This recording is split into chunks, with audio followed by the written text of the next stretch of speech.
Hello and welcome back to another YouTube video. Today I'm updating my patch 13.15 jungle tier list, so if you enjoy the content, like, subscribe, and let's get into it. To begin with, there were a couple of jungle changes this patch, of which they include Talia, Sejuani, Maokai, Shyvana, and Ivan, of which most of these were power negative. A lot of these champs were performing quite well in the jungle, and Riot have specifically stated that they don't want to increase the power of junglers at the moment, and they're mainly trying to bring the role down so it's not as overpowered as the role currently is. So let's get into it. Talia is the first champ. She gained 25% bonus damage to monsters on her E, going from 150% to 175%. A bit of E cooldown reduction early on the ability, and a bit more Q damage has meant that the champ has landed in a pretty good spot. She's definitely considered a decent pick in the jungle now. You can play her running something like Dark Harvest, and then going down the route of like a Luden's Shadow Flame build. It does a lot of DPS. She can now kind of compete with a lot of other junglers with her clear speed, and her E makes for a really good tool against a lot of champions with dashes.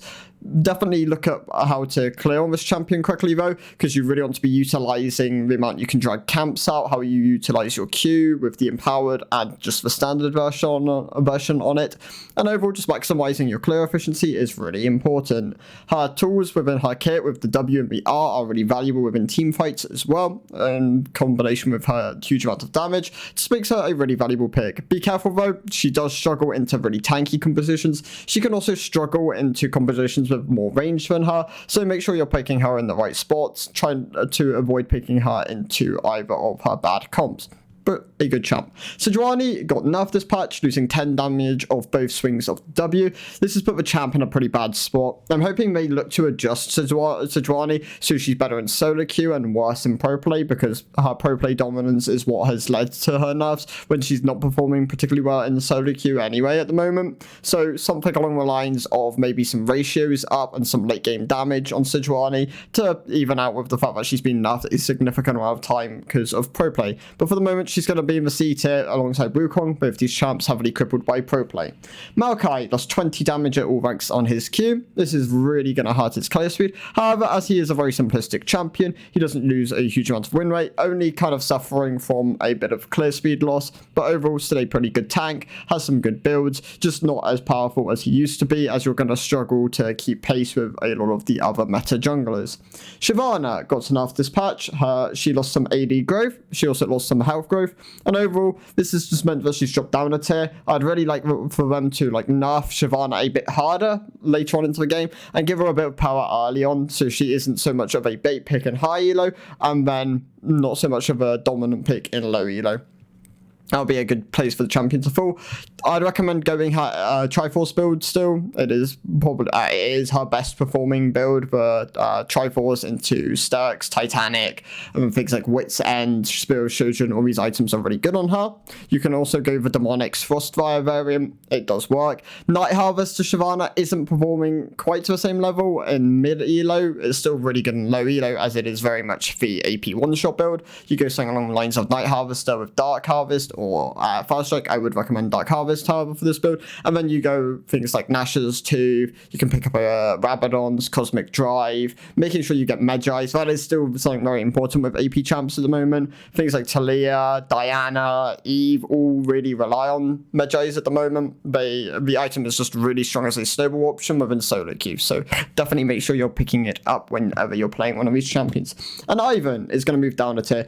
Ivan is now definitely pushed more towards his supportive builds. A lot of people are complaining about it, and rightfully so. This champion has always had AP as an option for the last 7 years, and Riot have decided that this is no longer, because they did a ton of adjustments to him, and it sucks because you don't want to see a champion suddenly lose build options because it suddenly became popular because of Riot's own doing. So really, what they should have done is probably a full revert, and then really gone and spoken to the Ivan mains to hear their opinion and what they voiced for change. So kind of a miss on that one, but Ivan's still performing really well with his supportive builds. Daisy received a couple of changes along with a lot of other summoners, things like Yorick, Annie, and Heimerdinger's big turret. Or he's received some resistance changes to make it so they are no longer killable with smite and more durable, and less accessible to just being slighted. Yeah, that's kind of the change they were going with that.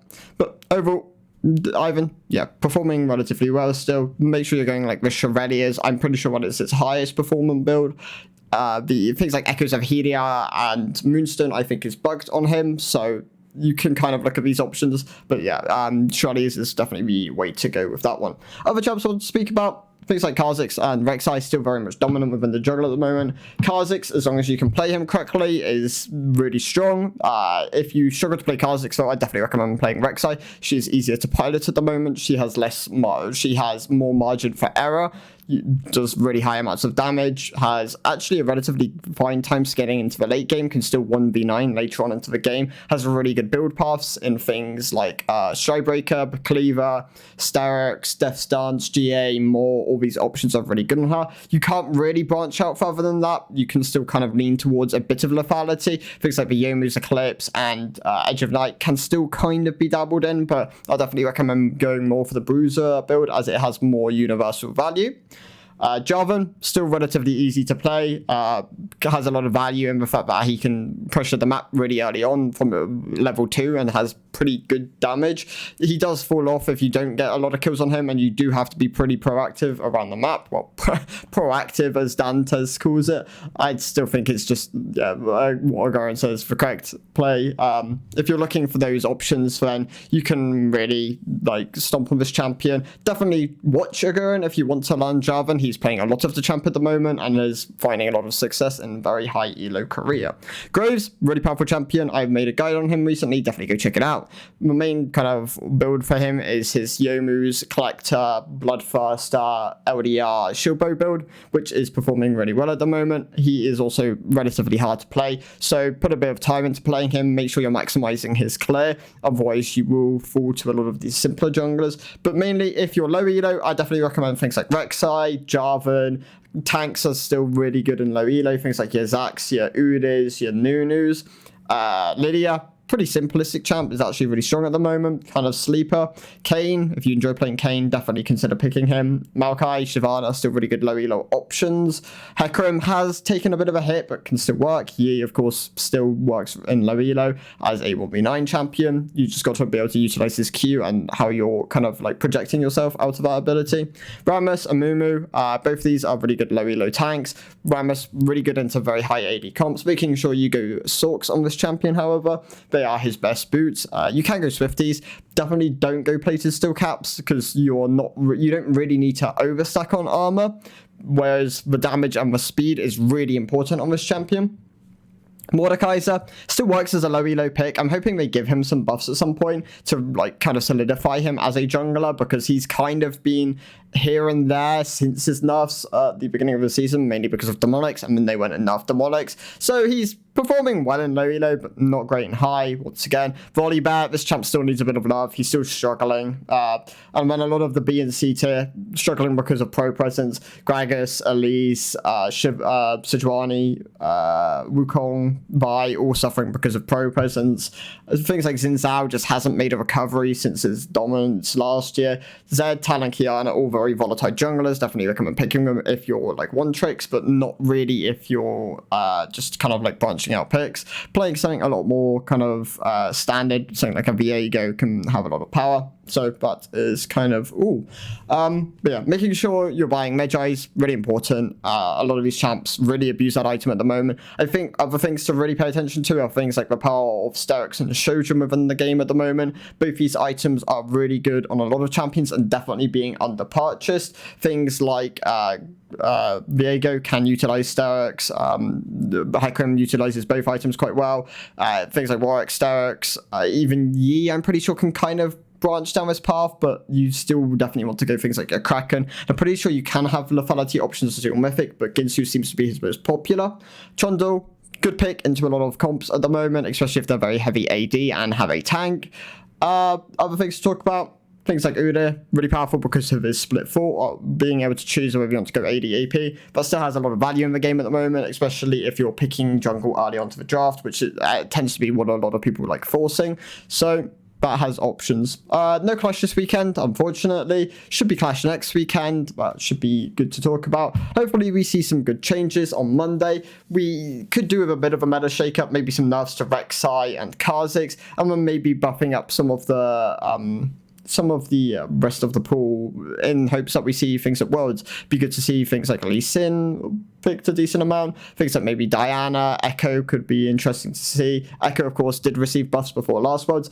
Didn't end up seeing him, unfortunately, but it's definitely something that would be good to see. And just a couple of these other volatile junglers could be interesting, whether it's just they buff them for a patch and then have to nerf them back down. Things like Bel'Veth, maybe, if they want to see Bel'Veth. And I wouldn't be surprised if they suddenly decide to sneak in like a Lilia buff, maybe another volatile. Maybe they end up buffing Lee Sin, who knows? Maybe he's 100% present, so but yeah, thank you guys for watching. I'll see you in the next one. Goodbye.